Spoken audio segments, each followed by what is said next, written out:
وبسم الله الرحمن الرحيم. بالنسبه للملعب العربي الزاولي كيف ما سبق صرحنا بان التاهيل ديالو كيجي في اطار يعني الاستعدادات ديال المدينه لاحتضان مجموعه ديال المنافسات،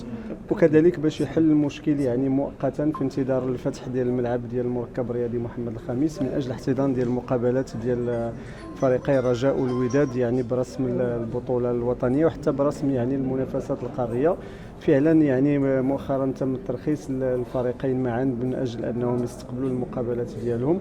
ان شاء الله الاول مقابله غادي تكون يوم 10 يعني يوم السبت المقبل ديال فريق الرجاء الرياضي مع فريق العين، هي مقابله وديه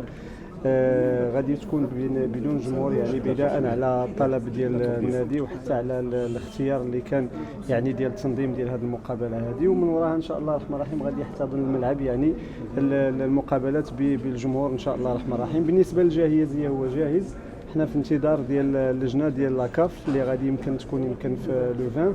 باش يمكن يكون لومولوغاسيون ديال الملعب ان شاء الله الرحمن الرحيم. ويعني كيف ما سبق صرحنا بانه غادي يكون يعني في البدايه ديال نهايه شهر يوليوز في البدايه ديال شهر غشت غادي يكون ان شاء الله. اليوم راه اللمسات الاخيره يعني كتدار، حنا في الفتره ديال بعض التجهيزات الاساسيه خصوصا القاعه ديال الندوات، خصوصا واحد المجموعه ديال المستلزمات اللي هي بسيطه ما طلبش اكثر من اسبوع باش ان شاء الله الرحمن الرحيم الملعب يكتمل في جميع المتطلبات اللي كيطلبوها الدفاتر التحملات ديال لاكاف ان شاء الله الرحمن الرحيم. لا لا لا ابدا، الطلب ديال النادي ديال الرجاء هو اجراء مقابله ديال الوديه بدون جمهور يعني هذا ستان شوا ماشي ما عندوش علاقه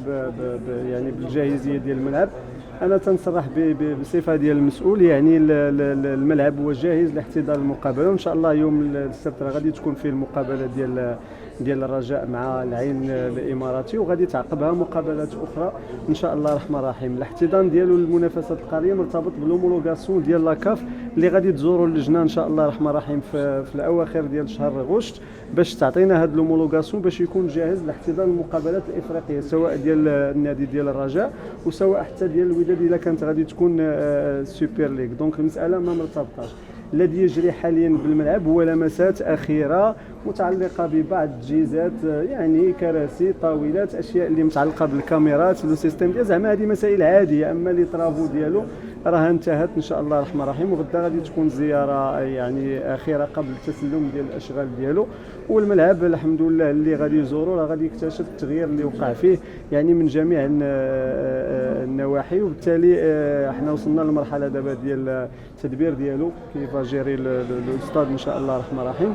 في اخر التجهيزات اللي متطلبه في الملعب. ويعني راه كنا في الموعد يعني ديكالاج ديال اسبوع ولا حتى ديال 15 يوم زعما ماشي شي حاجه اللي هي كثيره بزاف، ولكن المقابله ديال الرجاء هذا ستان شوا ديال لو كلوب ديال يعني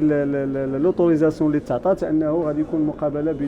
بدون جمهور بناء على الطلب ديال النادي. وحنا كيف ما قلت في انتظار ديال اللجنه ديال الكاف اللي غادي تزور الملعب، وكنتمناو انه يكون اومولوغي على غرار الملاعب اللي كاينه في المستوى الوطني ان شاء الله الرحمن الرحيم. بالنسبه للملعب